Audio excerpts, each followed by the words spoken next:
हूँ, हम भी पिछले 3 साल से रिपोर्ट कर रहे हैं। जो आपके भांवला से नीचे की बेल्ट है, जिसको हम हटली कहते हैं, बलदवाड़ा पुलिस स्टेशन उसी के अंतर्गत आता है। अगर हम आप पुलिस के रिकॉर्ड्स के हिसाब से देखें तो पुलिस का एक चीज़ कहना रहता है कि हमने इतने केस पकड़े, मतलब केसों की संख्या पुलिस प्रशासन काफ़ी ज़्यादा गिनाता है, परंतु कहीं ना कहीं दायित्व ये भी बनता है कि वो चीज़ें बढ़ रही हैं उस चीज़ में। तो ये जो क्षेत्र में काफ़ी ज़्यादा एक काफ़ी ज़्यादा एक बढ़ोतरी जिसको हम बोल रही है नशे को केस में, तो पुलिस की आगे किस हिसाब से जो है कार्य प्रणाली रहेगी कि जो केसेस हैं वो कम पकड़े जाएं और बच्चों में जो है वो कम से कम सुधार हो। हैं लोग मेरे साथ और मैं उसी भावना को यहाँ लेकर आया हूँ। और अभी जैसा आपने बताया कि नशे की जो समस्या है वो तो सभी ऑलमोस्ट हर जगह जो है वो नशे की जो समस्या है ये अपने पाँव पसार रही है।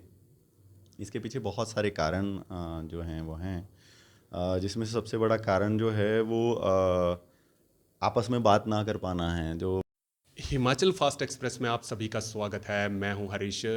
चिट्टे की समस्या से तो पूरा हिमाचल जूझ रहा है, परंतु इसमें सरकारें और सोसाइटी किस हिसाब से काम कर रही है ये भी जानने वाली बात है। ज़्यादातर आप हमारे को सरका घाट में ही देखते हैं, और सरका घाट की समस्या से भी आप लोग जो हैं वो रूबरू हैं कि सरका घाट में चाहे हर किसी की जो समस्या है, चाहे हम नशे की समस्या की बात करें, अलग अलग समस्याएं जो हैं वो हमारे क्षेत्र में हैं।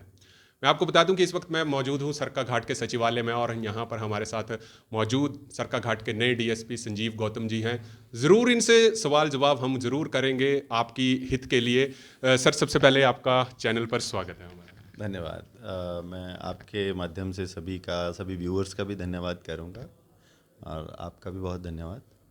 सर, सबसे पहले मैं आपको सीधा ही प्रश्न पूछ लूँगा। आप यहाँ पर आए, आपको 1 महीना हो गया ज्वाइन करे हुए। आप कुछ अपना एक्सपीरियंस बताएं कि सरका घाट आकर आपको कैसा लगा, यहाँ का जो क्षेत्र है कैसा है, और आगे हम आपसे इसके बारे में प्रश्न पूछते हैं। देखिए, सरका घाट मेरे लिए मेरी सेकंड पोस्टिंग है यहाँ पे। मैं पहले अपने करियर की शुरुआत में 2012-13 में एज सब इंस्पेक्टर यहाँ पे सर्व कर चुका हूँ। तब ये एक ही पुलिस स्टेशन होता था, अब आजकल 3 पुलिस स्टेशंस हो गए। It was all the area of that police station only. तो सरका घाट की जो मेरा पहले का एक्सपीरियंस और जो अभी भी चीज़ें मैंने देखा है, तो सरका घाट के लोग बहुत इंटेलेक्चुअल हैं और किसी भी समस्या को सामने से फेस करने की हिम्मत रखते हैं और ताकत भी रखते हैं। और मेरा पिछला एक्सपीरियंस बहुत कोऑपरेटिव रहे हैं लोग मेरे साथ और मैं उसी भावना को यहाँ लेकर आया हूँ। और अभी जैसा आपने बताया कि नशे की जो समस्या है वो तो सभी ऑलमोस्ट हर जगह जो है वो नशे की जो समस्या है ये अपने पाँव पसार रही है। इसके पीछे बहुत सारे कारण जो हैं वो हैं, जिसमें से सबसे बड़ा कारण जो है वो आपस में बात ना कर पाना है। जो बच्चों का एलिनिएशन है, जो हम बच्चों का जो बहुत ज़्यादा मोबाइल्स के ऊपर फोकस है, बहुत ज़्यादा चीज़ें हम लोग आपस में एलिनिएट होते जा रहे हैं, वो एक बहुत बड़ा कारण है। दूसरा कारण ये भी है कि यंग एज में, टीन एज में बच्चों का जो पीयर ग्रुप प्रेशर होता है कई बार कि जस्ट मज़े के लिए, जस्ट शौक के लिए एक बारी ट्राई करते हैं। तो क्योंकि ये narcotic drugs and psychotropic substances की कैटेगरी में आता है, तो इसमें ये ऐसा एक चीज़ है जिससे कि आप छूट नहीं पाते।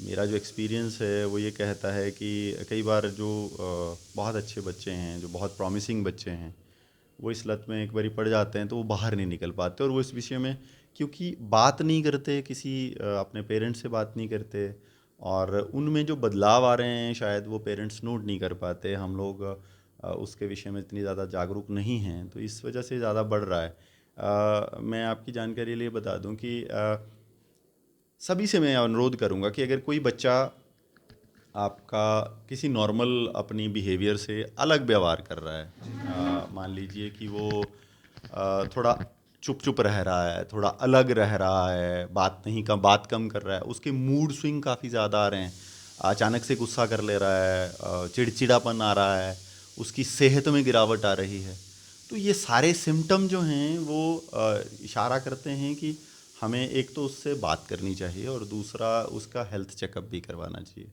अगर किसी भी पेरेंट्स को किसी भी स्तर पर ऐसा लगता है कि ऐसी कोई बात है तो वो हमारे ध्यान में उस चीज़ को लाएं। इवन अब हॉस्पिटल्स में बहुत स्पेसिफिक जो फैसिलिटीज़ हैं they have been provided by the government. सरकार इसमें काफ़ी गंभीर है और हर स्तर पर इसमें कार्रवाई हो रही है। तो अगर ऐसा कोई चीज़ किसी के ध्यान में आती है, मैं आपके माध्यम से सभी से अनुरोध करूँगा कि अगर किसी बच्चे का मूड स्विंग आप नोटिस करते हैं, यूजुअल बिहेवियरल चेंज आ रहा है, बच्चा कम बात कर रहा है, अलग रह रहा है और वो एकदम चिड़चिड़ापन उसमें आ जा रहा है, वेट लॉस हो रहा है, तो आप उस बात को छुपाएं नहीं, क्योंकि हो सकता है वो बच्चा एक समस्या से जूझ रहा है जिसे मेडिकल केयर की आवश्यकता है, जिसे काउंसलिंग की आवश्यकता है, तो हम मिलकर उसको सुधार सकते हैं। सर एक चीज़ है, अगर मैं सरका घाट की बात करूं, हम भी पिछले 3 साल से रिपोर्ट कर रहे हैं।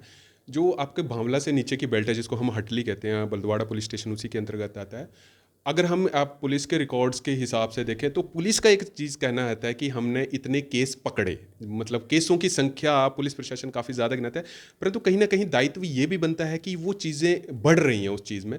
तो ये जो क्षेत्र में काफ़ी ज़्यादा एक काफ़ी ज़्यादा एक बढ़ोतरी जिसको हम बोल रही है नशे को केस में, तो पुलिस की आगे किस हिसाब से जो है कार्य प्रणाली रहेगी कि जो केसेस हैं वो कम पकड़े जाएं और बच्चों में जो है वो कम से कम सुधार हो?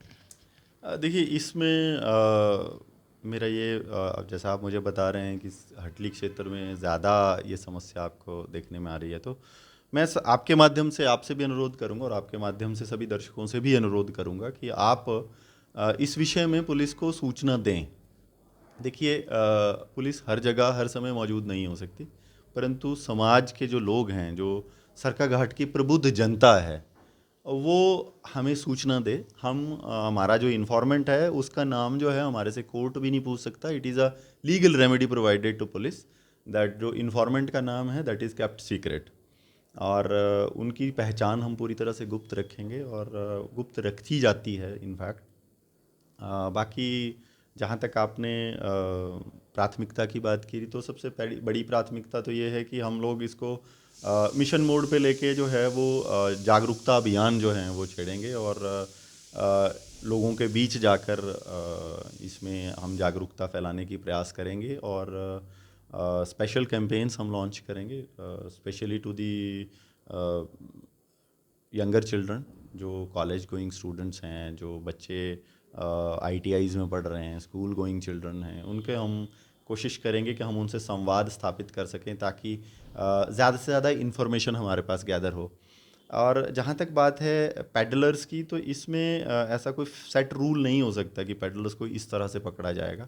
सबसे बड़ी जो बात है वो है इन्फॉर्मेशन गैदरिंग और उसके ऊपर कार्रवाई। और मैं आपको विश्वास दिलाता हूँ, आपके माध्यम से सभी जनता को भी विश्वास दिलाता हूँ कि हर सूचना पर जो है वो पुख्ता जो कार्रवाई है वो की जाएगी।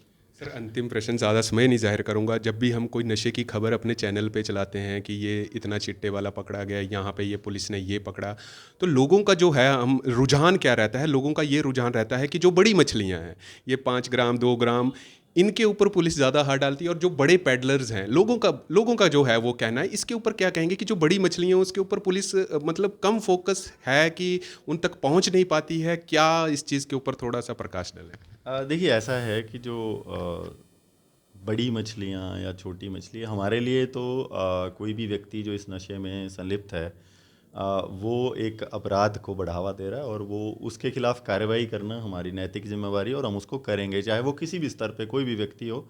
इसका कोई प्रभाव पुलिस की कार्यशैली पे नहीं होगा, लेकिन हम जो है एविडेंस बेस्ड इन्वेस्टिगेशन ही कर सकते हैं। लेकिन जैसे मैंने आपको बताया कि अगर कोई ऐसा व्यक्ति है जो नहीं पकड़ा गया और जो जनता की नज़र में लगता है कि सो कॉल्ड बड़ी मछली है, तो मैं आपके माध्यम से आह्वान करूंगा कि उनके खिलाफ हमें कुछ छोटी मोटी जो भी सूचना मिलती है, once we catch that fellow with some amount of anything, तो we will fix him up. हम ये इंश्योर करेंगे कि वो बाहर नहीं आने पाए। और इसमें हम जो है बैक ट्रैक जो है वो हम करते हैं। जैसे कि मान लीजिए कोई हम पेडलर पकड़ते हैं तो किससे ख़रीद किया, किसको देना था, ये NDPS एक्ट में प्रोविज़न है, सेक्शन 29 जो है that is a provision in the legal law framework, और हम उस पर कार्रवाई जो है वो सुनिश्चित करेंगे और इनको definitely we will bring them to the book. Sir अंतिम प्रश्न, सरका घाट की समस्त जनता के लिए आप ज़रूर एक संदेश हमारे चैनल के माध्यम से दें कि बच्चों के ऊपर किस हिसाब से जो है इन नशे की गतिविधियों से जो है हम और आप समाज को ज़रूर हमारे चैनल के माध्यम से संदेश दें। देखिए, मैं आपके माध्यम से सभी से अनुरोध करूंगा कि आप नशे के खिलाफ इस हमारी मुहिम में हमारा साथ दीजिए, बिकॉज़ एक ख़राब जो चीज़ है वो अपने वातावरण के आसपास की चीज़ों को भी ख़राब करती है, और जब ये नशा ऐसी चीज़ है जब आपके पास होगा तो बच्चे जो हैं ससेप्टिबल रहेंगे। तो जो सबसे बड़ी बात है कि हम सब मिलकर साथ चलकर इस कुरीति को दूर कर सकते हैं, और हम करेंगे। इसमें जनता का सहयोग हमें अपेक्षित है, और मैं आपके माध्यम से पुनः जनता से आह्वान करूंगा, सभी लोगों से आह्वान करूंगा कि यदि आपको किसी भी स्तर पर कोई भी चीज़ ऐसी लगती है जिस पे पुलिस द्वारा कार्रवाई की जानी है, तो आप हमें सूचित करें। आप घबराएं नहीं, आपकी जो पहचान है वो गुप्त रखी जाएगी। और अगर किसी क्षेत्र विशेष में कोई कैंप की आवश्यकता है, कहीं पे पुलिस की जागरूकता कैंप की आवश्यकता है, तो भी उसके लिए भी हमारे से फ्रीली संपर्क कर सकते हैं, और हम साथ मिलकर इस कुरीति को जड़ से उखाड़ेंगे। सर आपका धन्यवाद हमारे से बात। Thank you. तो ये थे सरका घाट के नए डीएसपी संजीव गौतम जी, जिन्होंने एक बहुत बड़ी महत्वपूर्ण बात करी कि आपस में मिलकर आपसी सहयोग से जो है इस नशे की बीमारी को जो है वो दूर किया जा सकता है। तब तक आप जुड़ रहिए हरीश वर्मा के साथ हिमाचल फास्ट एक्सप्रेस के।